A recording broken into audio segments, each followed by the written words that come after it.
everybody, and welcome to another episode of my podcast. Dari's Pizza Place is the name we have decided on for now. Today, I have something very, very special for you guys. Our guest today is Ellie. She is a very good friend of mine, the top security studies scholar in the entire United Kingdom, and she's going to tell us about the very important subject of conspiracy theories. And well, I think top security person of the UK might be a bit of a CV booster, but hey, you got to start somewhere. So what got you started on this topic before we get into the meat of the subject? It's crazy, man. Like, I don't know if when you were a kid, did you ever like meme about conspiracy theories? Yeah, sorta. So I remember back when I was like in 6th grade, like 12, 13 years old, me and my friends had this little group called the Conspiracy Crew. And what we would do, we would just try and link random events to the Illuminati in some way. One of my friends was really good at it. Shout out to Mihan. He was able to really make anything linked to the Illuminati. It was really funny, but like, I think that kind of started my interest is just from a place of irony. Yeah. And then I was like, hang on, this is actually a really interesting political phenomenon. Yeah, it certainly is. And it feels like, especially with the COVID pandemic and everything that's going on recently, it's just grown exponentially.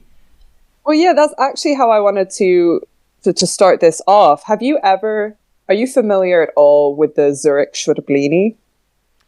The what? Like the Schwurblini in Zurich. Schwurblini? No. Yeah, that's like the colloquial term.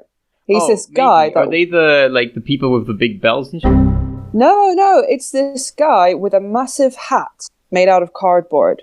Oh, I am indeed familiar with that guy. Yes, And the hat says "Kein Sex mit Geimpften," and for our non-German speakers out there, that means no sex with the vaccinated. Yes, I've seen this guy multiple times. He has a massive beard, and he certainly doesn't look like someone you'd necessarily, who would necessarily have great opportunities in that department anyway. He's like the QAnon Santa Claus, you know? Yes, exactly. Right, like it's just such a bizarre sight, and at first I only saw him on Reddit, but I did see him for the first time in person last year.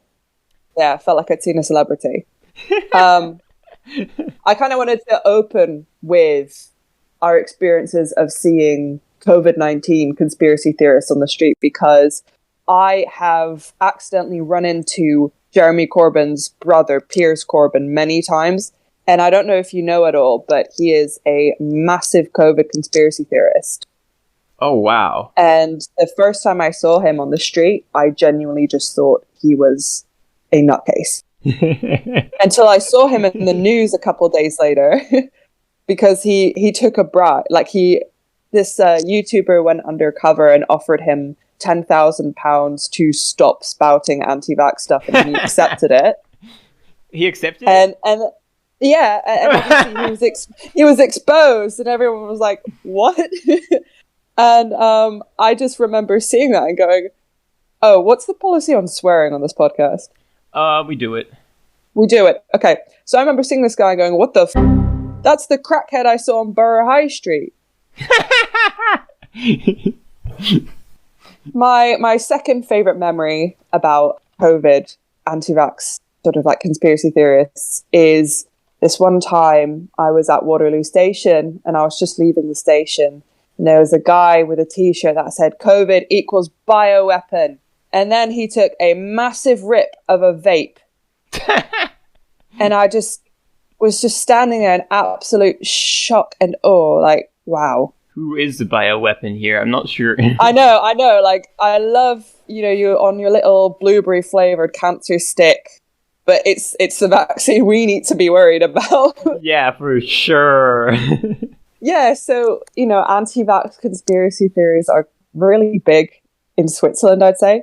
Yes. That's where we come from. It was like, I don't know the exact statistics. I forgot to look this up about vaccine hesitancy, but it's to the point where I think we all know, like we both know many people that have chosen not to be vaccinated. Yeah. So it's really impossible in this small time we have to talk about all the aspects of conspiracy theories, because there is a lot. Yeah, there is a lot. So I kind of picked a couple things that kind of lead up to where we are today with anti-vax conspiracy theories, specifically tied to the idea of the New World Order.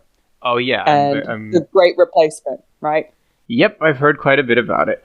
That's fantastic. So I compiled a bit because I wasn't sure how much you knew about this, but it's just something I found really interesting. And hopefully, if it gets approved, that's what I will do my master's thesis on. Wow. Yeah. So, shall we get right into it? Let's hop into it, yes. Right. So, the scholar Joseph Osinski, I hope I pronounced that correctly, said there is no time in recorded history without conspiracy theories. So, all throughout society, conspiracies have been a part of political life. Data, like research, has shown that most everyone has at least one conspiracy theory that they believe in. At least one. Like, think about it for yourself. Even if it's something really inconsequential, do you have like a low-stake conspiracy theory that you secretly believe in? Or maybe even like openly believe in? Exception. Maybe I'm just a boring centrist, but maybe you're just boring and cynical. I'm not cynical enough. I'm just so naive. No politician would ever lie, and it's right. not true. Everyone speaks the truth. Like, one of my really inconsequential conspiracy theories that I like fully believe is that a lot of the cringe like anti-SJW liberal owned, where they take videos of just the most batshit people on the internet. My low stake conspiracy is that those batshit people are right-wing operatives. Oh yeah, just made to sort of like as a straw man argument. I know these people probably truly exist, but some of them are just so bizarre that I'm like, you have to be a right-wing plant. No one thinks this way. Yeah, I mean, anyone can make a Twitter account, and I'm pretty sure some of them are. Yeah, that's what I mean. Whether it's Russia or like some dude trying to make someone look bad, like, yeah, you can make someone sound stupid, yeah. It's so easy to make a whole group of people look stupid if you just give one person a Twitter account and give them reign to say anything. Yeah. But that's kind of like what I mean. We all, conspiracy theories are kind of like a way of life. It's the way we think. I'll go into a little bit later, like why conspiracy theories emerge in the first place, but I just think this would be a good starting point. It's actually really hard to find a lot of stuff on historical conspiracy theories just because it's not that well documented. And every time I research like the history of conspiracy theories, it all starts with like JFK. Yeah, that's weird, because isn't the whole like Jewish like anti-Semitic conspiracy theories the OGs almost? You're actually jumping ahead. That's exactly what I'm about to talk about next. But I want to start off with exactly what you talked about, the Protocols of the Elders of Zion. Oh, this is the classic. This is the original. The OG. It's like the handbook of conspiracy anti-Semitism. It emerged, no one's quite sure. So every single resource I read said something slightly different. Some said 1898. Some said like 1903. So we can guess it's somewhere in the very early 1900s in Russia. A book was published titled The Protocols of the Elders of Zion, and it was compiled by a guy called Sergei Nilis. There's not nearly enough time for me to go into all of it, but I really, really recommend the episode of Behind the Bastards about it. Yeah.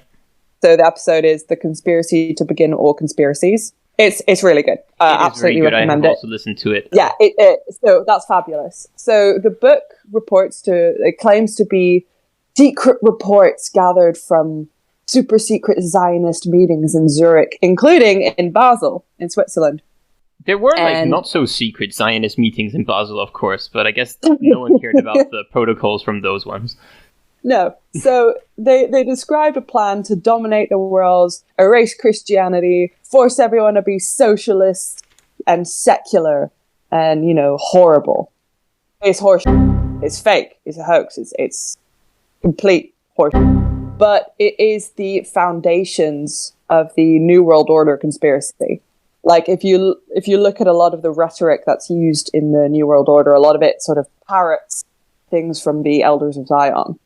Yeah. This is kind of a fun, interesting fact that you might know because of the episode, but do you know who popularized the conspiracy in America? I don't remember, no. Henry Ford. Of course. Of course. Of course Henry Ford would do that. That's a very Henry Ford thing to do, yeah. It's absolute Henry Ford behavior. He published it in a newspaper he owned and was basically like, no, guys, I think we should really check this out. I think they're really, guys, just if you gave it a chance. The protocols were cited. Workers' rights, but I'm not a socialist, guys. That would be Jewish. But guys, come on. So the protocols were cited in a lot of major incidents of anti-Semitic violence in Europe, and it was used to justify a lot of Hitler's early policies, especially taking businesses away from Jewish owners. Mm-hmm. But I got to give a shout out to Switzerland, though. They didn't do a lot of things right in this time period, but one thing they did was in 1935, a judge in Bern prosecuted 2 Nazis for spreading the protocols. And I got this quote, which is really good, from the Anti-Defamation League, which does have its problems, but they do a really good summary of this, which is, I hope that one day there will come a time where no one will any longer comprehend how in the year 1935, almost a dozen fully sensible and reasonable men could for 14 days torment their brains before a court of Bern over the authenticity or lack of authenticity of these so-called protocols. That for all the harm they have caused and may cause, they are nothing but ridiculous nonsense. I can only echo the sentiment, but replace 1935 with 2023. I can't believe that, they were saying in the year of our Lord, 1935, I can't believe people are anti-Semitic. That is so 1900. Oh my god, guys. Get it together. Guys, come on. What society had revolved past the need for this kind of I thought we were better than that. I thought that was really interesting. Yeah.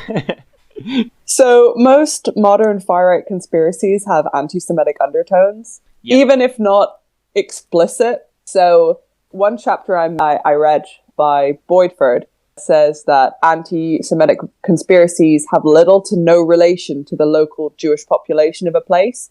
So it's like how instances of Islamophobia increase when more Muslim immigrants are in an area, but this is not necessarily the case with anti-Semitic conspiracies. Oh, interesting. I found that really, really interesting.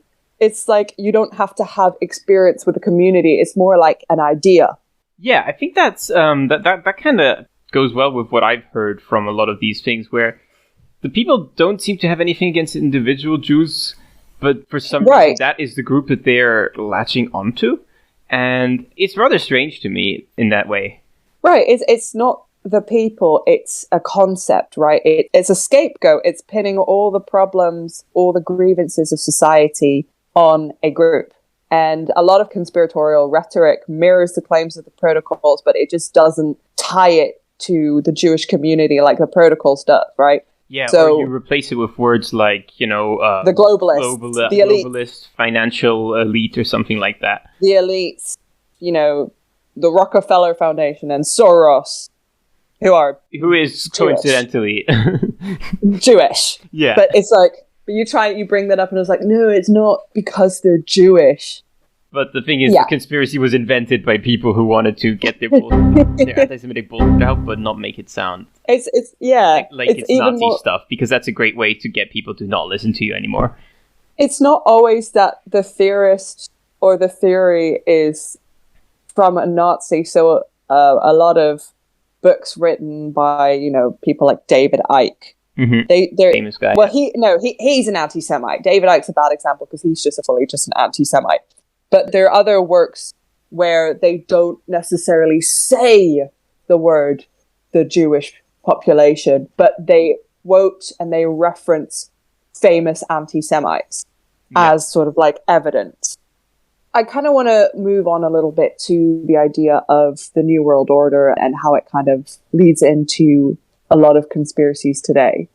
So the scholar I mentioned before, Boydford, sort of made a really good point that conspiracy claims are sustained by a perpetual doubt about the credibility of mainstream sources. So it's this idea of you can't trust what's being fed to you, but go on, trust this one. Yeah. Like how often have you heard, like, oh, think for yourself, do your research?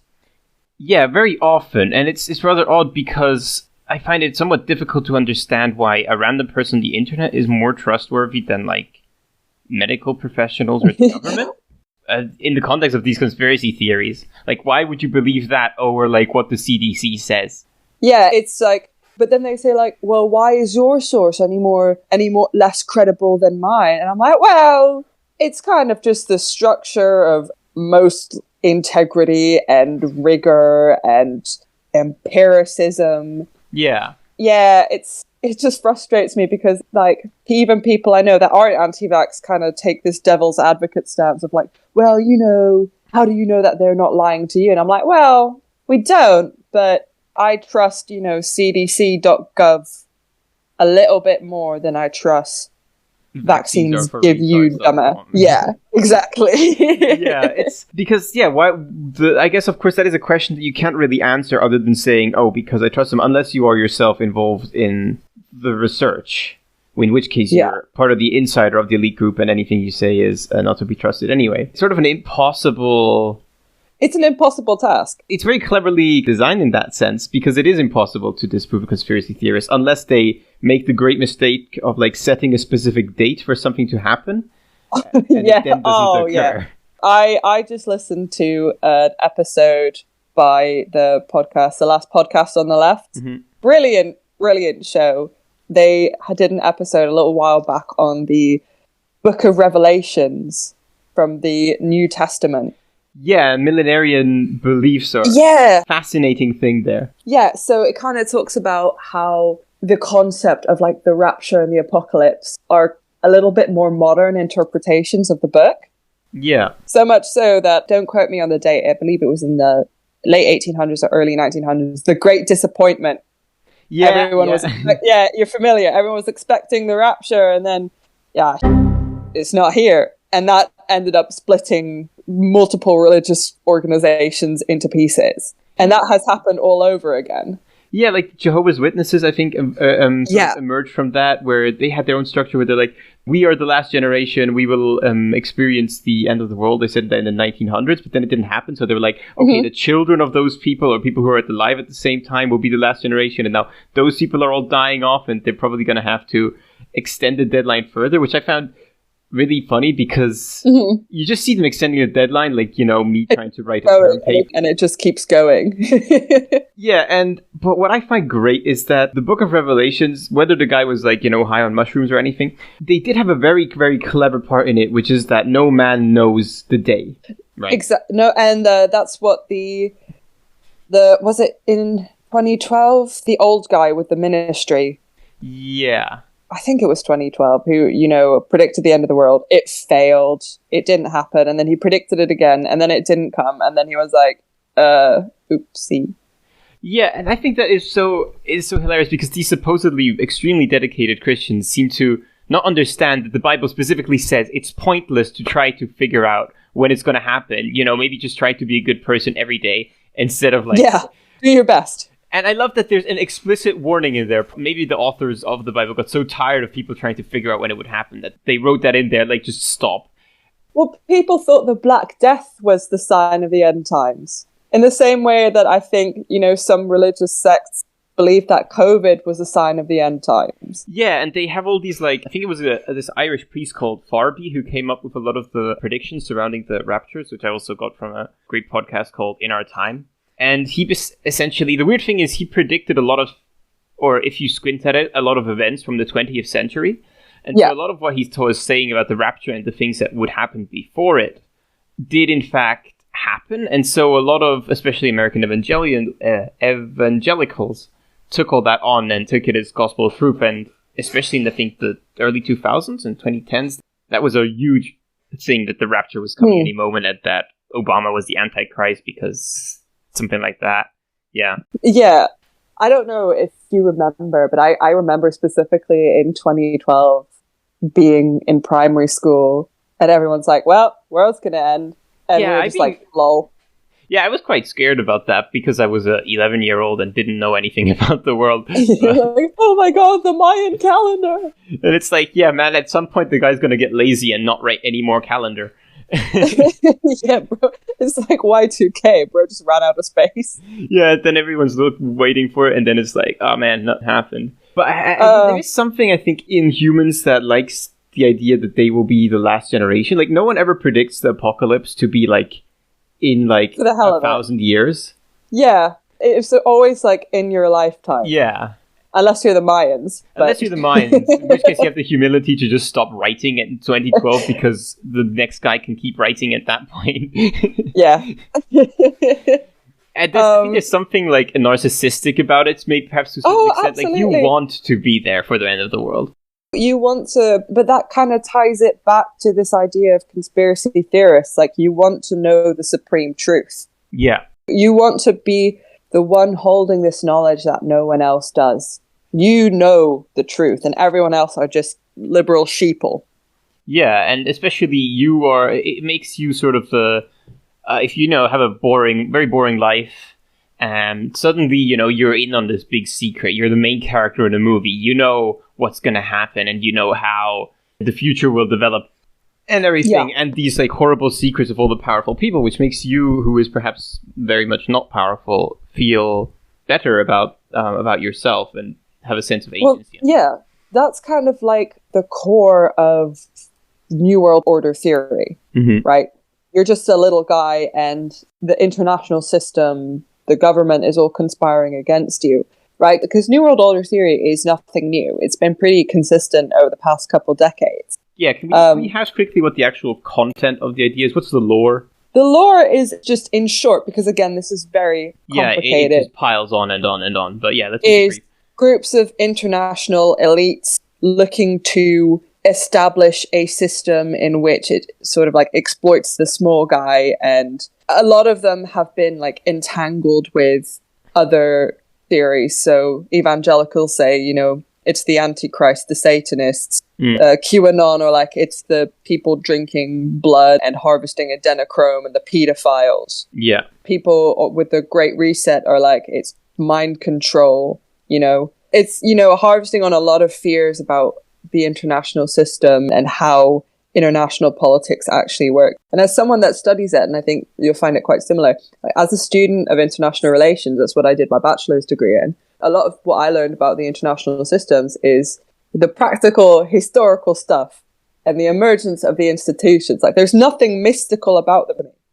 Yeah, same here. I think it's, once you do study it, like, academically, you realize that, if you didn't already know it before, coordinating anything between countries is really, really, really hard. Yeah. Getting people to agree on even, like, the most basic things is like, you think difficult. There's a secret global cabal? We can't even do Brexit. Yeah, we can't even get, like, agreement on, like, whether or not climate change is real or, like, nuclear weapons treaties. Countries are very difficult to make them cooperate. And so it's very funny to hear that somehow they managed to coordinate an international adrenochrome farm, like, and I think, blood. and I think that's why it's so attractive, because if you don't understand anything about how politics works, it's very easy to think, oh, it's just run by evil lizard people that are all, working together on the common ground of being evil lizard people. I'm like, well, no, they're just evil real people who don't know what they're doing and are running for their own pockets and investments. So it's quite interesting. One of the topical New World Order conspiracies I saw kind of like links to the Ukraine conflict. Yeah, that's really interesting. Yeah. Some people, both on the far right and the far left, interestingly, are saying, that they're obviously quite pro-Putin in the sense that the international system is being betrayed by Putin because he's standing up against the New World Order. Yeah. They're like, dude, no. It's not what's happening. A country's being invaded. Yeah, I find the logic, the sort of logical contortions people go into to try to justify the invasion of Ukraine, I think a lot of the conspiracy theorists are already quite susceptible to it, given that everything they see happen in the news has to be framed in terms of their conspiracies. it has to be explained. Things have to be explainable. Things don't just happen for the sake of happening, or someone wouldn't invade a country just for some geopolitical advantage. No, there has to be an explanation.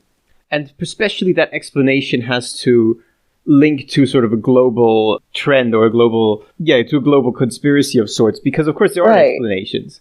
Those explanations require you to understand what imperialism is, a legacy of the Soviet Union, dynamics in international relations. Understanding sort of like how great power relations work in the modern times and how NATO works, because a lot of the ones sort of like parroting it's newer and older and blah, blah, blah. They just don't understand exactly what NATO is.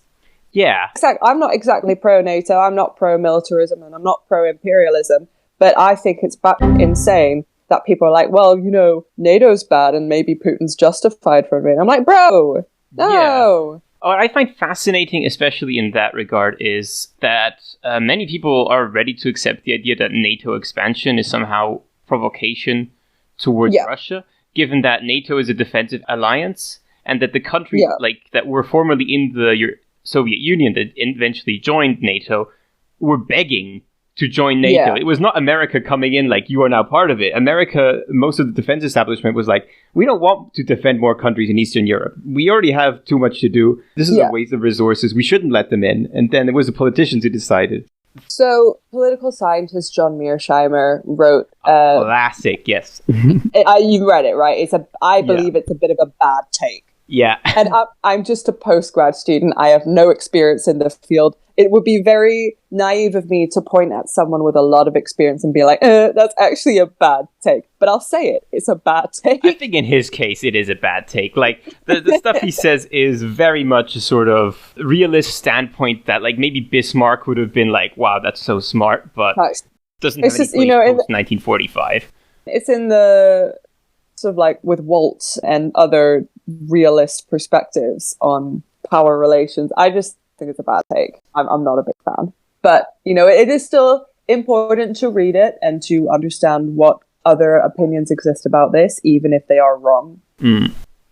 So sort of like coming a little bit back to what we were talking about, this idea of misunderstanding how international relations work with conspiracy theories. You see that a lot with QAnon and Trump as well. Yeah. So this idea that Trump isn't affiliated with the New World Order, the international system, and that's why he is doing what he does. And I'm like, no, he's doing what he does because he has no affiliation with the international order, in brackets, derogatory. Yeah, right? Yeah. Although I think it's because he didn't really know what he was doing. Yeah, definitely. He sort of comes into it blind, and then he looks around himself and he sees things and doesn't know why they exist because he never read more than 5 words in one go.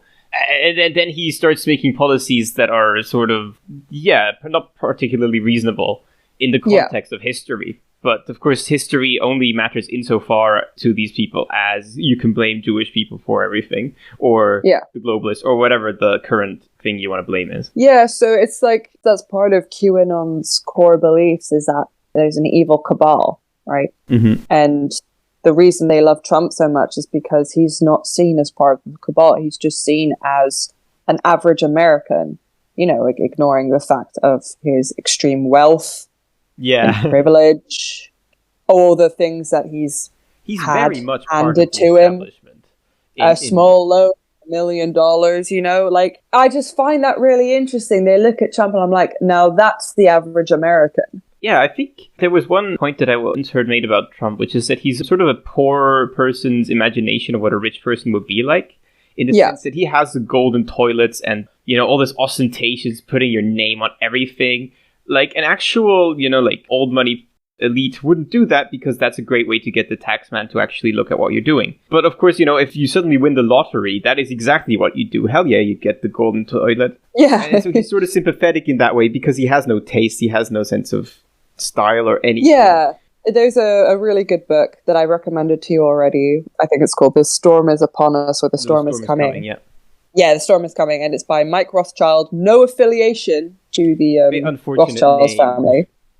Exactly. So it's really good, and it really goes in depth about how QAnon has ripped through American politics It's a great book, and it kind of helps you understand a lot about how conspiracy theories spread, which kind of leads me to my next point, which is, do you think that conspiracy theories are on the rise? You know, they're more today than there were in the past. Do I think so? Yeah, just personally. Yeah, I think it would be very surprising if it was not the case. Well, that's quite interesting. I did a bit of reading into this. So a paper by Osinski et al. Posted last year found that belief in conspiracies isn't actually increasing. Oh, what? How? So I've got this quote from it. So it said, our findings offer both good and bad news. Good, in that conspiracy theory beliefs are not increasing across the board. Bad, in that conspiracy theories may be a more persistent and ubiquitous feature of human society than is desirable. It's less that there's more conspiracy theories, but we just notice them more. And They've why always are they more been noticeable? there. They've always been there, but perhaps they're just louder now. I can think of a few ideas, right? Letting people have access to Twitter. Yeah, that seems like a mistake generally, yeah. Giving people phones. Turns out phone bad, guys. It's quite funny. It was correct all along. It's like at the end of the book, The Storm is Upon Us, one of the sort of like tips he gives about helping people leave QAnon is essentially like taking them somewhere where they don't have access to the internet for a couple of days. Touch some grass. But literally, go touch grass. Oh man, I love that. Although I feel like I benefit from that sometimes as well, but I'm far too media I think everyone. I know, it's really bad. It's really, really bad because I can sit here and be like, oh, phone bad, internet bad. But you use phone. How interesting. I am so smart. So another study found that conspiracy theories are linked to a sense of a lack of political control, for specifically with opposition groups. Yeah. So people on the extreme ends of a political spectrum. So this is from Imhoff et al. Also published last year. The people on the extreme ends of the political continuum expressed more pronounced beliefs that the world is governed by secret forces operating in the dark. So if you think about it that way, it's like the government isn't subscribing to my extreme beliefs. I can't get into politics. They are conspiring against me. It's not because nobody likes my political ideas about forcing everyone to wear pants instead of shirts.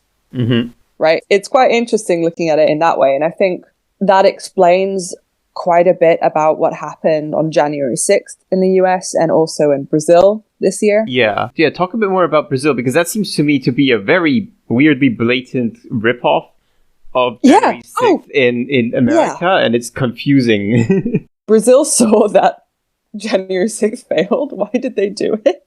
Yeah, just for those who aren't familiar with it, I think it was on January 8th that... So it was the January 2-year anniversary, basically. Yeah, it's January 6th, 2021. Donald Trump was no longer president. Some people didn't like that, so they stormed the Capitol to try to prevent it. And then Jair Bolsonaro, who is the president of Brazil, or was, they called him the Trump of the tropics, and he seemed to really want to LARP as Trump, I guess. And so when he was voted out, he decided to encourage his followers to do the same with Brazil's government. But just worse. Like at a bigger scale, it seems. Right. It's quite funny because, okay, it's not funny. I want to preface that people died and that's never funny. But if you look into it, so I believe the direct casualties that weren't police officers there were 5 casualties, right? So 2 of them, I believe, was gunshot wounds. And then 2 of them died of methamphetamine overdoses. Which is, I do struggle not to laugh at that, given that I know, you're going to stage a revolution. Right, I don't want to laugh. Somebody's dead. That's not funny. And then the last one died of a heart attack. Yeah. Don't want to laugh. I don't want to laugh. I just want to express that may be considered funny in some circumstances. Like, you're going to overthrow the government, and then you get high. You have a meth overdose. It's kind of tragic. It's a tragic comedy, perhaps. It's a tragic comedy because I remember it unfolding. You know, I was back home because I was back home over COVID. in 2021 and just kind of watching it unfold going, what the January 6th, yeah. For Brazil, I think I was in a Wetherspoons. And for those that aren't from the UK, Wetherspoons is the bottom tier of drinking establishments. It is the kind of place where people that would go to these rallies would congregate. But it's also extremely cheap. I was at a Spoons and then watching it on the TV going, what the again? Again? Yeah. And that is what I find that to be, that is just so bizarre. And then the funniest thing is, like, because Trump, after this happened, stepped down and went to Florida to, live out his life, hopefully, as someone who's not as notorious. Bolsonaro tried doing the same thing. Right? He also ran away to Florida. Yeah. And they went, dude, you can't be doing that.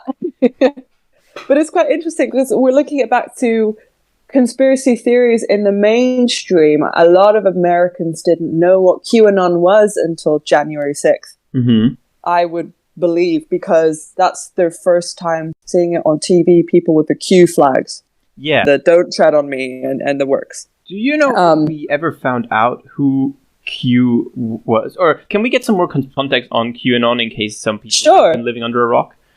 Yes, QAnon is a doozy, right? And if I couldn't explain the Protocols of the Elders of Zion, which is a book in whatever time we have together, there is no way in hell I can explain the whole facets of QAnon. Yeah. But the meat of it is essentially just that Q is one individual or potentially multiple individuals comprised of senior political, military, government figures who are releasing cryptic information via Q drops, which was originally on 4chan and then obviously moved to 8chan and then moved to 8kun. God. But yeah, it's a nightmare. How did those sites, which is famously the dregs of the worst of what the internet has to hold, become this influential? It's insane because I don't find those sites, what little experience I have with them, to be particularly user-friendly. Yeah. So considering that a lot of conspiratorial mindsets are linked, not directly linked, but I believe linked to a lack of digital literacy as well. It's quite interesting because they're hard to navigate. So these Q drops would contain really, really cryptic and random stuff that, honest to God, could either be a keyboard smash or someone doing a word generation, and then people on the internet would scramble to find the meaning for it. It's how a lot of people predicted, Hillary Clinton is going to be arrested and tried for war crimes, and, everybody in politics is going to commit suicide on this date. It's, again, trying to predict the apocalypse. And then when it didn't happen, people would be like, that was a test. And even, the person posting this Q would be like, that's a test. We don't know who's posting. That is fascinating to me. And I really wonder... There are theories. There are a couple theories. Yeah, go on. Yeah. There are a couple theories, and most of them are just right-wing people on the internet, but none of it's confirmed. They're mostly Q, posters in general, people in the field. I don't exactly remember their names, but I will get back to you on that. The main thing is we really don't exactly know who's posting that. It could be a bored teenager. Yeah, that's my favorite. For all we know, theory. I know, for all we know, it could be me, right? Just bored as It's just yeah. But the point is, it was very attractive to a lot of people who felt oh, this speaks to me. I don't like them Democrats. I don't like them liberals, right? But it's more than that. Even people on the left were drawn into QAnon. I think it's a bit of a fallacy to say that it's just a far-right thing, because it is primarily right-wing, I will say that, but it's more like social conservatism. Because if you think about a lot of the people there, they're primarily low education, low income families and households. But especially in COVID-19, there were a lot of leftist people drawn into QAnon because of this sort of link to anti-vax sentiments. Yeah. Mm-hmm. Do you know the term crunchy? No. So it's kind of new hippie, vegan. Yes, I can imagine. Only using eco-friendly things. And that also extends to not getting vaccinated. New age soccer mom with her healing crystals also comes to mind, like, which is generally more of a lefty thing. Yeah, but it can overlap. I don't know if you ever saw that baby on TikTok where it's like the mom doesn't believe in sunscreen and it's just letting the little baby fry. And it's horrifying because you're like, put sunscreen on that child. And this mom is just like, haha, watch my kid put an entire rock in its mouth. And you're like, for the love of God, CPS needs to get involved. Yeah. But that's what I mean. So it's not just a right-wing thing, but it's just things that are anti-mainstream, right? I think that's the main thing, anti-mainstream.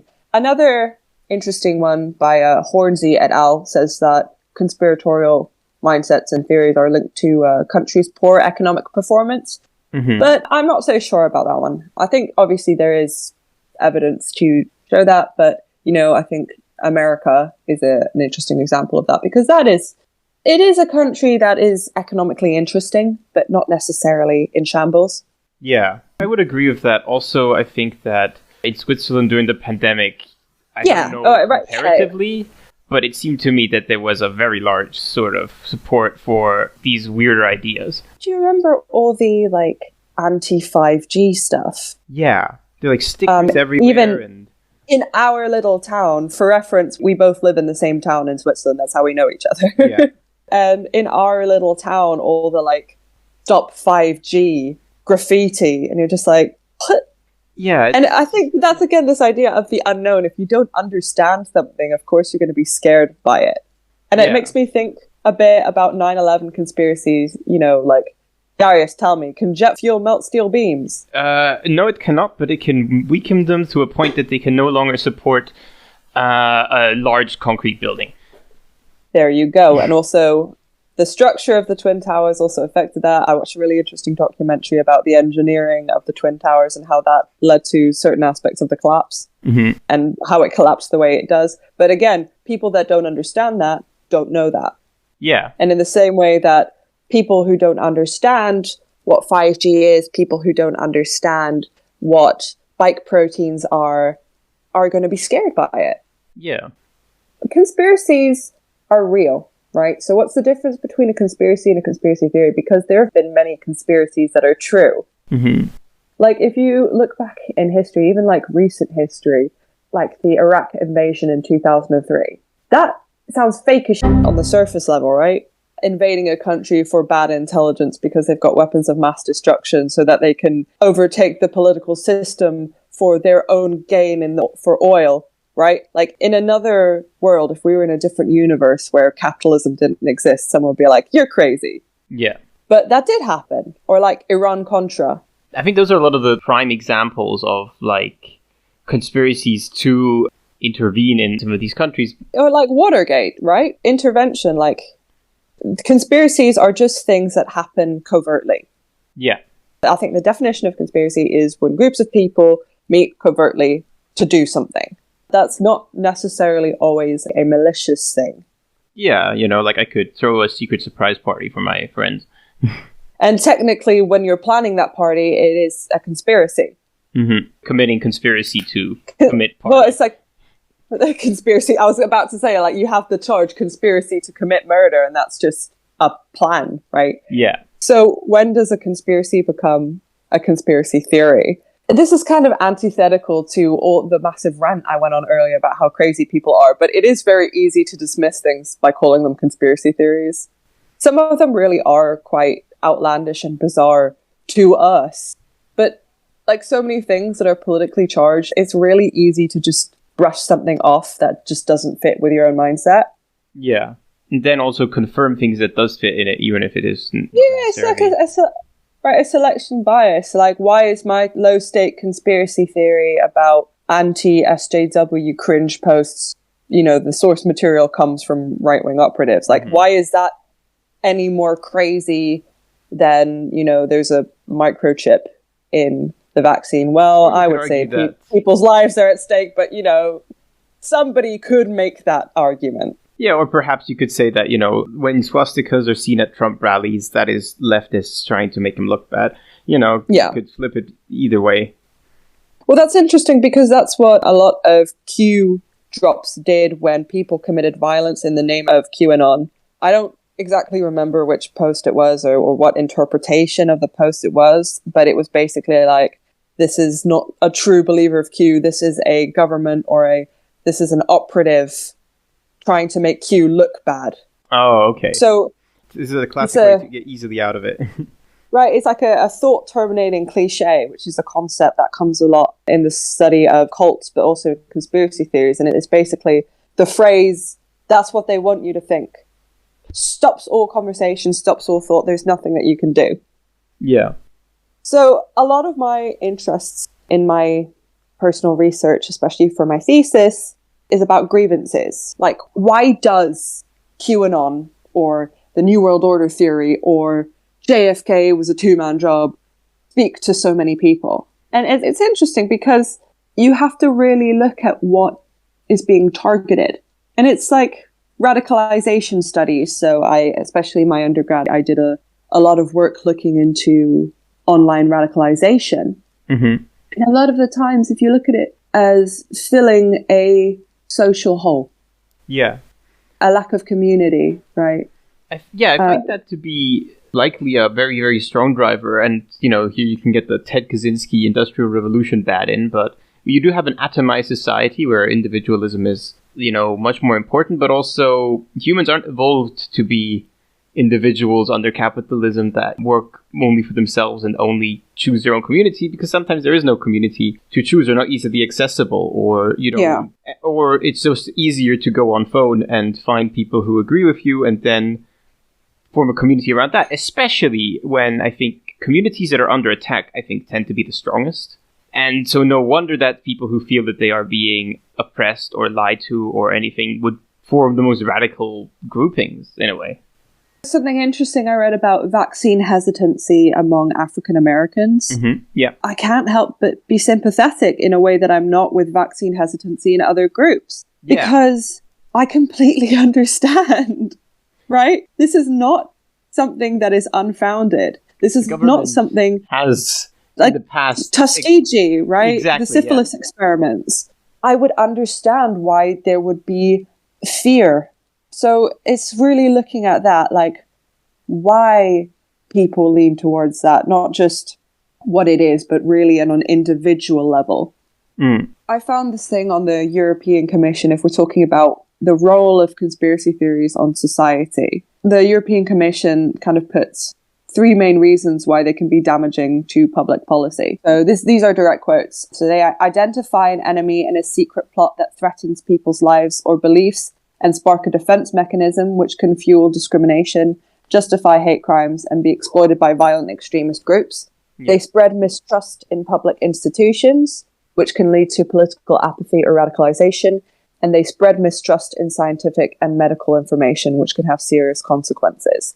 But I think the last 2 are really prevalent, especially in the post-pandemic world. Yeah. This lack of trust in public institutions. Living in the UK, I have no trust in public institutions, right? So I could sympathize with that on a level, right? Because I hate the Tory government and I hate what they have done to me personally. And I understand how if perhaps the conspiracy came along that explained that away to me, I would be like, bet, right? It's kind of like a slippery slope of taking advantage of a grievance and then building on it and building on it and building on it. And I wonder if what can even be done about that.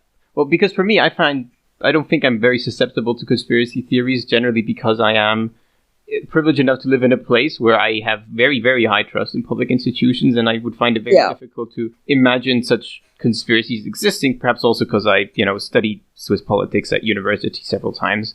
But I think it's like identity driven in many ways. And that is something that's extremely difficult to address because when it is about who you are as a person, the opinions that you hold, and they're not like sort of separate as like your opinions and then who you are is different, then it becomes very, very difficult to change anyone's mind up to being impossible. Because there's like no chance for dialogue in that sense. Mm-hmm. Right? If someone's made their mind up right there. And I'm a victim to this as well, even when we're not talking about conspiracy theories, even if we're just talking about values and beliefs, sometimes if I'm having a debate with someone and, you know, someone disagrees with one of my values or beliefs, I kind of take it as a personal attack, right? Like, oh, okay, you think I'm an idiot? You think I'm dumb? You think I don't know what I'm talking about? It's very easy to talk down to people you don't agree with. Yeah. And, you know, I find myself doing that sometimes and try not to do that, especially like in the field. It's very good to really try and keep an open dialogue, even if what other people say you consider bad. Mm-hmm. But the whole point is trying to talk and not to argue, because people get really defensive. We all get really defensive. So if you treat someone as if they're a brainwashed sheeple, they're not going to want to talk to you. And that goes for both ways, right? Yeah. There's this really interesting documentary done in the UK where this woman invited a bunch of people who were vaccine skeptic on I think it was like a 5-day course where they just have a conversation and they meet medical professionals. They met some nurses on the front lines of the pandemic, and then they met a charity specializing in disinformation. And the group was a really mixed bunch, right? So you had this black woman who was probably the most sensible out of all of them, which was afraid of institutional racism. Even the host was like, fair enough. But then you had these two women who were prominent anti-vax protesters. Yeah. And the host, she was such a professional. She was very gentle. She was very non-confrontational, and she was very respectful. Every time she challenged a fallacy in their argument, they'd start shouting. They'd bang on the table. They'd say, "You're not listening to me. You're pushing your agenda. You're not listening to me," and get up and leave. Yeah.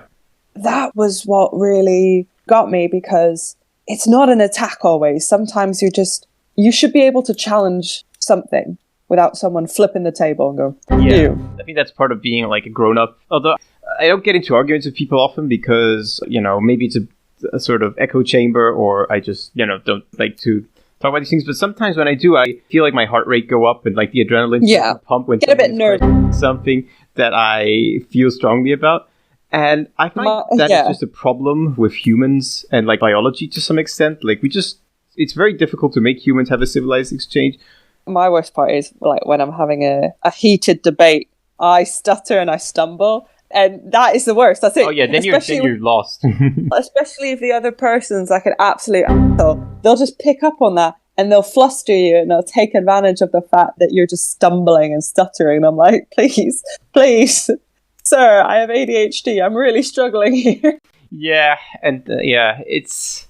I used to do debate when I was in high school. That was the head of the debate team, and weird flex, but okay. Weird flex, yeah.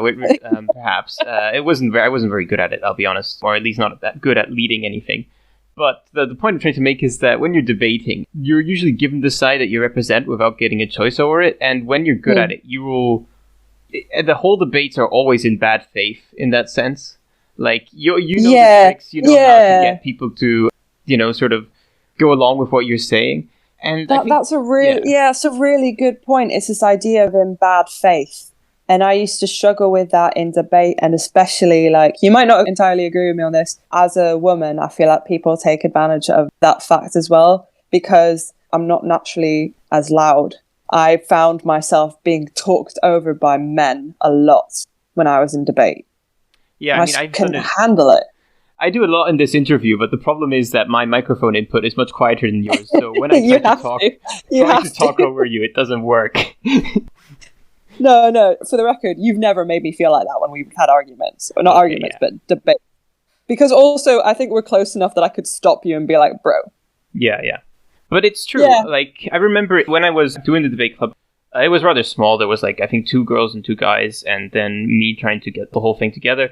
And I remember the girls were very shy compared to the guys at the start, and they did have a harder time to assert themselves and get their point out there when the boys would be like a lot more, And I felt like this also could be me trying to justify being bad at debate by saying, oh, it's because men would pick on me. I might have actually just been bad at debate, but it felt like they would challenge me on really small things a lot harsher just sort of like building a straw man. And I saw them do that to women a lot more than to other men.